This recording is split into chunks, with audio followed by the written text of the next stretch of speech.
پانی کی کمی زمین پر زندگی کے لیے سب سے بڑا خطرہ۔ دنیا کو آج ایک ایسے بحران کا سامنا ہے جو ہماری بقا کے لیے بنیادی حیثیت رکھتا ہے۔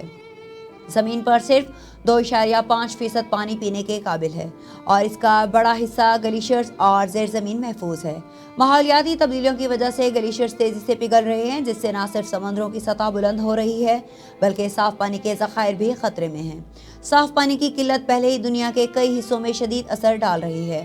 افریقہ، مشرق وسطیٰ اور جنوبی ایشیا میں لوگ روزانہ میلوں کا سفر کرتے ہیں تاکہ پینے کے لیے پانی حاصل کر سکیں۔ شہروں میں بڑھتی ہوئی آبادی، صنعتی آلودگی اور غیر ذمہ دارانہ زراعت نے پانی کے دستیاب وسائل پر بے پناہ دباؤ ڈالا ہے۔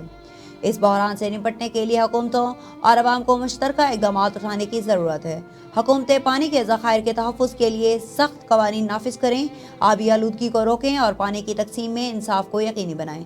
عوام کو اپنی روزمرہ زندگی میں پانی کی بچت کے لیے اقدامات کرنے چاہیے، جیسے ضرورت سے زیادہ پانی کا استعمال نہ کرنا، پانی کی ری سائیکلنگ کو فروغ دینا اور بارش کے پانی کو ذخیرہ کرنے کے طریقے اپنانا۔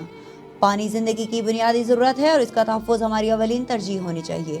اگر ہم نے ابھی سے ذمہ داری نہ دکھائی تو آنے والی نسلیں شدید مشکلات کا شکار ہو سکتی ہیں۔ ہمیں مل کر پانی کی کمی کے اس بحران کو مقابلہ کرنا ہوگا، ورنہ زمین پر زندگی کا وجود خطرے میں پڑ